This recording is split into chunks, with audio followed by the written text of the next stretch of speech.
city. I especially thank Congress for granting the Executive Department with special powers through the Bayanihan to head as one act, to the Bayanihan to heal, rather, I'm sorry, to heal as one act, to effectively respond to the challenges caused by the COVID-19 global pandemic. I particularly thank Senate President Vicente Soto III and the House Speaker Alan Peter Cayetano for the strong and decisive leadership you have demonstrated in shepherding this measure to fruition during this critical time in our national history.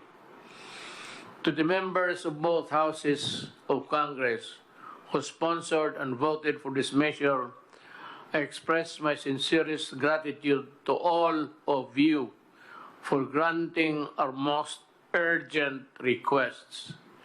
Finally, the Executive Department can move, decide, and act freely for the best interest of the Filipino people during this health crisis.